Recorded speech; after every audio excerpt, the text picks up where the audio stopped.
On this note, this woman sold millions of books and was on the New York Times bestseller list.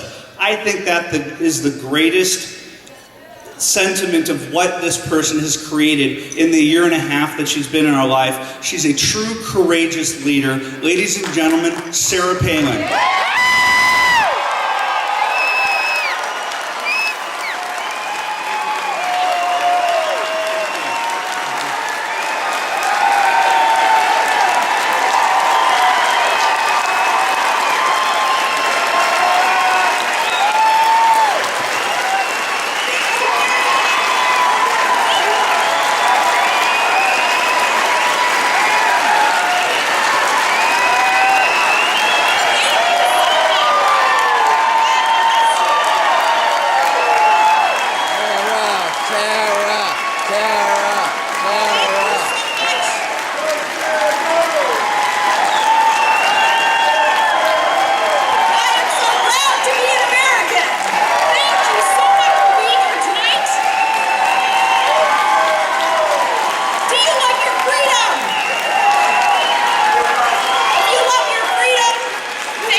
Past or present, raise your hand. We're going to thank you for our freedom. God bless you guys. We salute you and honor you.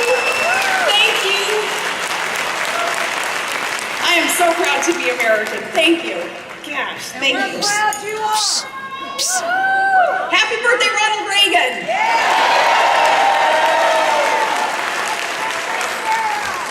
Well, a special hello to the C-SPAN viewers. You may not be welcome in those healthcare negotiations, but you have an invitation to the Tea Party.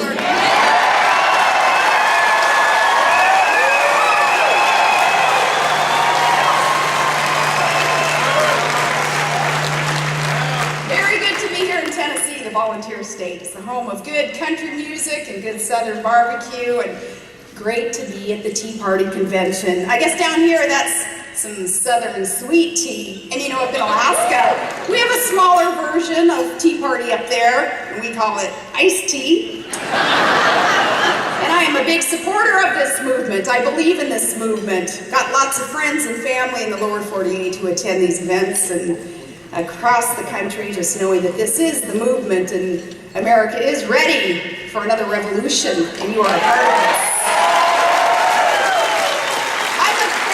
Attending more Tea Party events in the near future. It is just so inspiring to see real people, not politicos, not inside the Beltway professionals, come out and stand up and speak out for common sense conservative principles.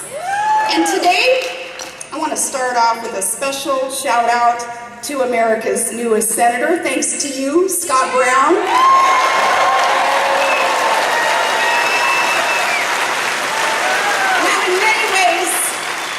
Scott Brown represents what this beautiful movement is all about. You know, he was just a guy with a truck and a passion to serve our country. He looked around and he saw that things weren't quite right in Washington. So he stood up and he decided that he was going to do his part to put our government back on the side of the people. And it took guts and it took a lot of hard work. But with grassroots support, Scott Brown carried the day. And it has been so interesting now to watch the aftermath of the Massachusetts Chowder Revolution. The White House blames the candidate, their candidate, and Nancy Pelosi, she blamed the Senate Democrats, and Rahm Emanuel, he criticized a pollster. And yet again, President Obama found some way to make this all about George Bush.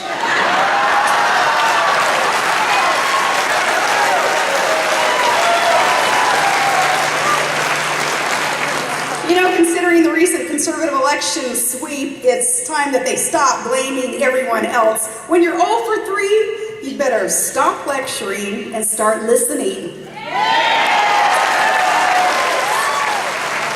And programs that really don't have a whole lot to do with stimulating the economy. Nearly $6 million was given to a Democrat pollster who had already made millions during the Democrats' presidential primary. Nearly $10 million was spent to update the stimulus website. And one state even spent $1 million to put up signs that advertised that they were spending the federal stimulus projects, or as someone put it, this was $1 million effort using your money to tell you it's spending your money. And it didn't create a single job. These uses of stimulus funds don't sound targeted and they don't sound timely as we were promised. They just sound wasteful. And in the case of those signs, kind of ridiculous. All of that stimulus. I don't know about you, but seeing those checks written for some of these pet projects of congressmen and those in the White House, did you feel very stimulated? Yeah. All of it tonight, but the list of broken promises is long. Yeah. Candidate Obama pledged to end closed-door sweetheart deals and no-bid contracts once and for all.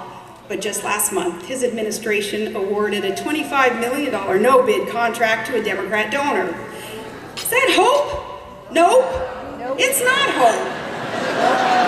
That's the same old in Washington, D.C. And instead of changing the way Washington does business, we got the Cornhusker kickback and the Louisiana Purchase and millions of tax breaks for union bosses' desires. The promised ban on lobbyists in this new administration, he handed out waivers left and right, and there are more than 40 former lobbyists who now work at the top levels in this administration.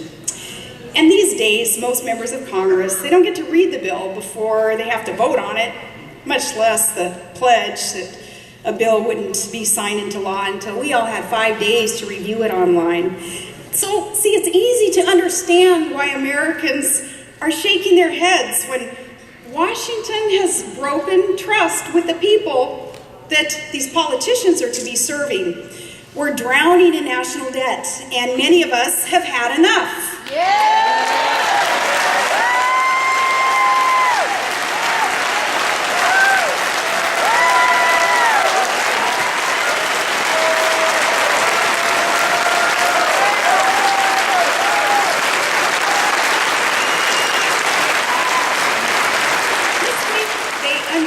Record-busting, mind-boggling $3.8 trillion federal budget.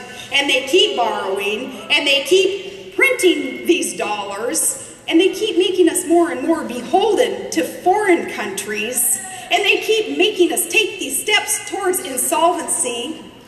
Now, what they're doing in proposing these big new programs with giant price tags, they're sticking our kids with the bill, and that's immoral. That's generational theft. We're stealing the opportunities from our children.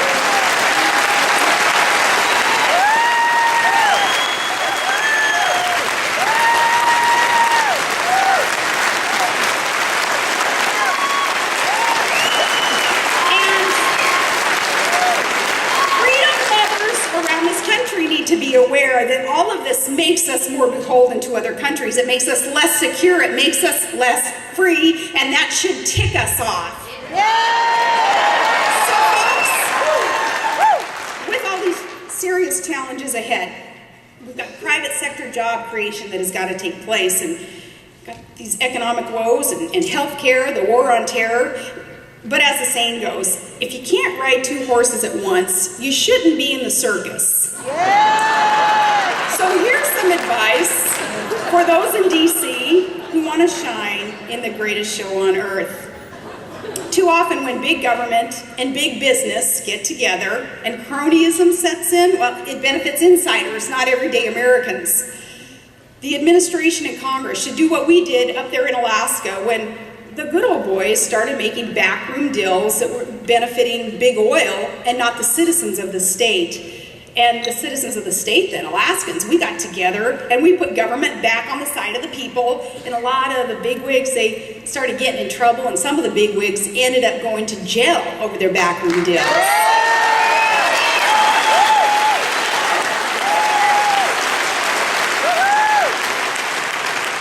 Our government needs to adopt a pro-market agenda that doesn't pick winners and losers, but it invites competition and it levels the playing field for everyone.